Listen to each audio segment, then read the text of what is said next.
Quand je dis 2 emails, ça veut dire, enfin c'est plus d'emails forcément, mais c'est 2 types d'emails. Il y a un email qui est pour l'utilisateur en disant merci de votre inscription, on vous a bien, on a bien reçu votre inscription par exemple.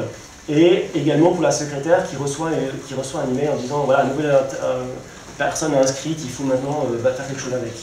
Donc c'est ces 2 rôles-là qui sont définis par ces tabulations. Également, template file, en fait, on va les décortiquer après parce que finalement, l'exemple qui est montré là, c'est un exemple d'AMI, donc de démo, mais on va vouloir le personnaliser. Voilà, maintenant faisons quelque chose d'un petit peu plus complexe. Donc voilà, là j'ai mis ce qu'on vient de faire. À la fin, on a configuré le plugin avec le typoscript et textform parce que finalement, c'est ça qui va nous intéresser. On va vouloir faire un formulaire qui soit personnalisé à ses besoins. Alors, en fait, on va faire un avec validation des champs, insertion dans la base de données et puis envoi d'email. Alors, pour ce faire, je vais faire ça sur une autre page. Bon, en fait, on va créer une nouvelle page carrément parce que sinon, je vais devoir toutes les supprimer. Page formulaire exemple 2. Voilà, je sauve. Ah ben en fait, je ne l'ai pas rendu visible. Voilà. Et maintenant, en fait, je vais avec le module list.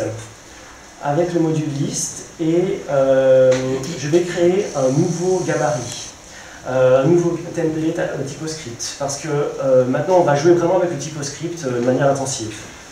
Alors let's go, allons-y. Template, ben voilà, démo 2 par exemple. Et là j'aimerais pointer le code source de l'extension. Donc je vais dans application. Monte. Ensuite, j'ai un dossier qui s'appelle htdocs t3net typo3conf ext. Est-ce que tout le monde est familiarisé avec ce chemin ici en fait? Vous voyez tout le monde ce que je fais en fait. Je vais dans l'extension elle-même, dans le code source de l'extension. Et là, bah forcément, je vais trouver un metform++.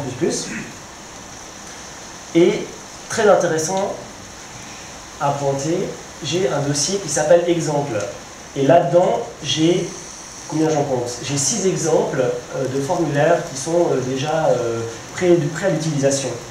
Je vais faire le single step avec un petit how-to aussi, hein, qui donne la marche à suivre.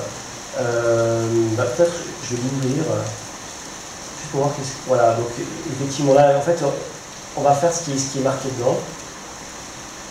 Donc, une des premières étapes, c'est d'ouvrir le typoscript underscore setup.txt. Donc ça, je le prends et je le colle dans le setup. Voilà qui est fait. J'aimerais juste quand même regarder un petit peu comment il s'écrit. Zoom un petit peu.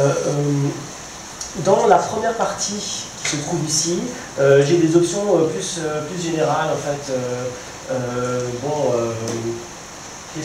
Déjà le nom en fait ici, un exemple single step. On va le retrouver ce nom qui est là. Très important, j'ai le template file. Donc le template HTML qui va contenir mon formulaire. Hein. Un fichier de langue également parce que mon site peut être multilangue. Bon, j'ai aussi une feuille de style qui va être chargée. Là, j'ai l'étape du validator. En fait, on va faire une série de contrôles sur les champs. Il y aura un champ picture, une image, il y aura un first name, il y aura un last name, et là, on voit la syntaxe. Error, par exemple, pour le prénom. En fait, je vais dire qu'il est required. Et je vais dire en plus qu'il ne va pas dépasser 50 caractères. Donc, là, ici, un contrôle un peu plus élaboré pour les noms fichiers. En fait, cette action-là va être loguée aussi. Bon, ça, c'est quelque chose qu'on met par défaut. Hein. On aime bien utiliser ça. Enfin, XSS, on veut pas se En fait, on va passer par cette moulinette, forcément. Et comme finisher, alors lesquels sont définis? Il y a tout d'abord un enregistrement qui va être fait dans la base de données. Voilà, on voit ici DB. Et qu'est-ce qui va être stocké comme information? On va mettre dans la table TT Content. Bon, en fait, on déclare la clé aussi, l'ID. On va mettre quoi comme champ? On va définir le header, body. Et en fait, dans le header, on va mapper le champ name. Donc, dans mon formulaire, j'ai un champ name. Et je vais donc mapper cette valeur. Et par défaut, si elle est vide, je vais mettre quelque chose. Donc, non-given. Donc là, vous avez un exemple ici, comment on fait une insertion dans la base de données. Vous levez la main s'il y a des... Vous manifestez, hein, s'il y a des questions, vous pouvez faire. Également, je vais envoyer un email à l'administrateur et au user ici. Intéressant à noter que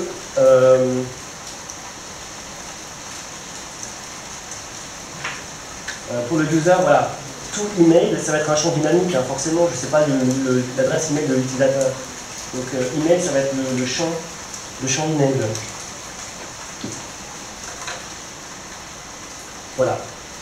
Ah, puis il y aura finalement aussi une génération de la possibilité de télécharger le PDF et CSV. Bon, ok, allons-y. Maintenant, je suis ici dedans, je ferme et je sauve. Je crée comme avant au module page dans ma colonne main content. Je crée maintenant tout au fond, c'est bien pratique, mon mail form plus MVC. Voilà. Alors les choses se passent comme avant, sauf que maintenant j'ai ici un menu déroulant prédefined forms qui s'est enrichi. Avant j'avais pas, maintenant j'ai le exemple single step. Donc qu'est-ce qu'il a fait? En fait il a lu le typoscript qu'on vient de coder sur la même page, hein, bien sûr, que ce soit sur la même page. Il l'a lu et là maintenant il va charger ses valeurs. Et vous voyez, on a même mis un petit JavaScript en supplémentaire qui permet de vider les champs ici. Hein. Il a vidé des champs automatiquement. C'est moi qui l'ai fait, je mentionne. Voilà, je ferme et je sauve. Et là, je vais voir mon beau résultat.